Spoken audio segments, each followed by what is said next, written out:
practice is all about the way, the TAO, the way that we move.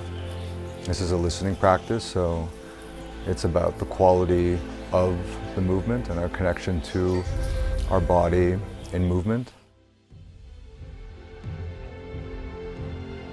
We may not know at all why we're suffering from pain, or we might not know why we're suffering from stress. We might not know why we have any number of different chronic conditions. We're being burdened in any number of different ways that are causing strain on our bodies, on our psyche, on our nervous system, that are keeping us just from very simple pleasure, the very simple pleasure of support, just giving ourselves a support where it's needed, or giving ourselves the love like we need from others, or we deprive ourselves of. It's sad how we don't give ourselves permission to take the space that we need. Now, how is that affecting us? We're generally not aware of how we're holding ourselves up, how we're not breathing. That's a very common thing these days, just to notice whether or not you're breathing, the depth of your breath or the shallowness of your breath. What else is going on? How are we, not holding ourselves, but rather holding some outside interest? We're holding ourselves up in so many different ways. We're holding ourselves up in our behavior, in our posture. We're holding ourselves in our breath, holding ourselves up to be able to keep up, to catch up, to get somewhere. And we're posturing ourselves in order to achieve something all the time. Speaking for me, I had to stop doing 3/4 of the things that I was doing as a martial artist, and just as someone who loved to train and do exuberant things with my body, because my body was just not capable of doing it anymore without just incurring further trauma. And after some time of doing this practice, I reversed the clock, at the age of at the time I was in my mid-40s.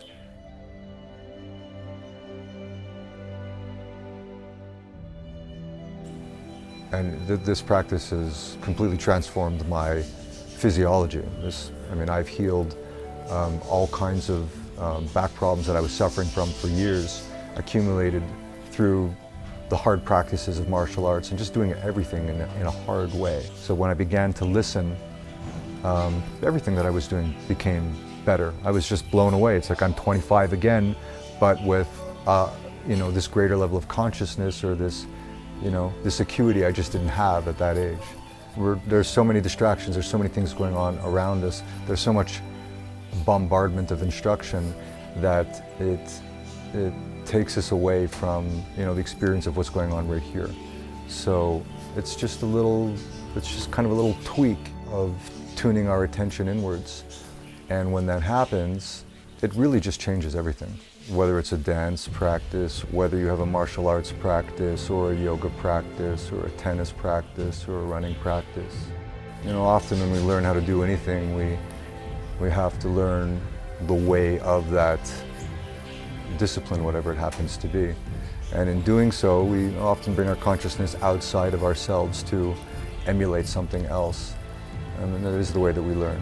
But ultimately, the only way to own anything is to bring it back into our own experience. That is the key to mastery.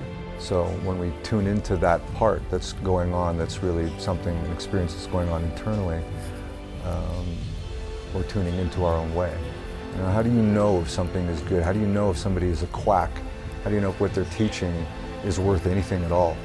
And we have to put our faith into somebody else, into something else. Well, we begin to tune in to what's going on inside of us, then we're going to discover what feels right, what is right, what's good for us, just by our own observation. We can be the masters of what is good for us, what we need.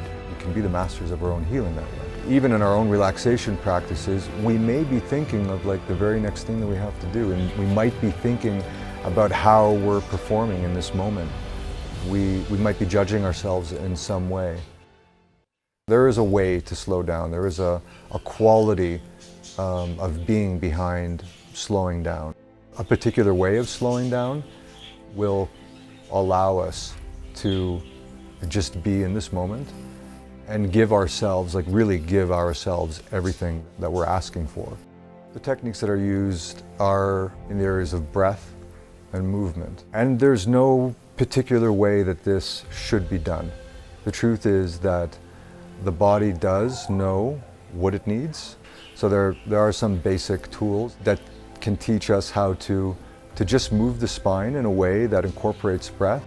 And then ultimately it's in the hands of the practitioner to find like what feels right. When you're listening and you begin to feel what feels good and what doesn't feel good, you're guided by that simply.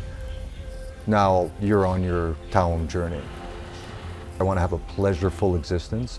I want to feel pleasure in my back and in my neck and in my knees without compromise. And as soon as I made that realization, then nothing was more important to me. No way of doing things was more important to me than being in harmony in this body.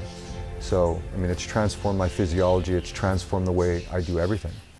I feel that anyone and everyone can experience this. You know, this is something, as far as I'm concerned, like you're going to want to do. And when you experience this, you're going to want it. You're going to want to move this way, not just in a constructed, practice of 1 hour, 2 hours. You're going to want to feel this way.